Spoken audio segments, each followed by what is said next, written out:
Click click click. নিজের তোলা ছবিটা কেমন হলো? সৌম্য সরকার বেশ সিরিয়াস। না অ্যামেচার হলেও সৌম্য ছবি তুলেছেন পাসমার্ক পাওয়ার মতোই। লম্বা চুল, দারুণ হাইট আর ফিটনেস, ব্যাটিং বোলিং ফিল্ডিং আছে 3 ইউনিটেই অবদান রাখার সক্ষমতা। প্রশ্ন চলেই আসে, সৌম্যই কি বাংলাদেশের সবচাইতে smart cricketer? Soumya fan favourite, তাই সবসময়ই ক্যামেরা তাকে ঘিরে থাকে।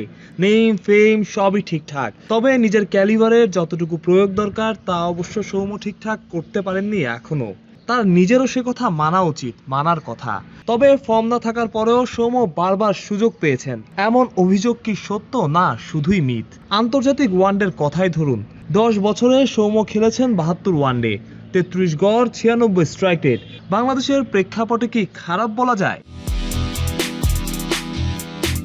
গ্লোবাল সুপার লিগকে সামনে রেখে রংপুর রাইডার্সের অনুশীলনে সৌম্য গেল আসরে ছিলেন ফরচুন বরিশালে। চ্যাম্পিয়ন দলটারই খেলার কথা ছিল সুপার লিগ, তারা না যাওয়াতেই সুযোগ হয়েছে রংপুরের। আর দল বদলে সুযোগ পাচ্ছেন সৌম্য সরকারও। তাকে ভাগ্যবান না বলে উপায় আছে কি?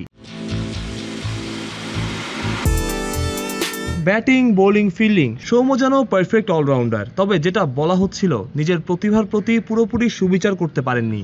তবুও বাংলাদেশের প্রেক্ষাপটে খুব খারাপ করেছেন তেমনটাও বলার উপায় নাই। সামনেই গ্লোবাল সুপার লিগ, রংপুরের জার্সিতে দেখা যাবে তো ড্যাশিং সৌম্যকে। সৌম্য শান্ত, ঠিক তার নামের মতোই। এমন একজন ক্রিকেটার যাকে নিয়ে ক্রিকেট পাড়ায় কোনো অভিযোগ শোনা যায় না, না গণমাধ্যম না বোর্ডে কাজ করেন এমন কেউ। তার জন্য আক্ষেপ শুধুই ওই মাঠের পারফরমেন্সটাই। চাওয়া থাকে ব্যাটে রান, বল হাতে ব্রেক থ্রু আর দারুণ কিছু ক্যাচ। মাহফুজ প্রত্যয়, বিডি ক্রিক টাইম।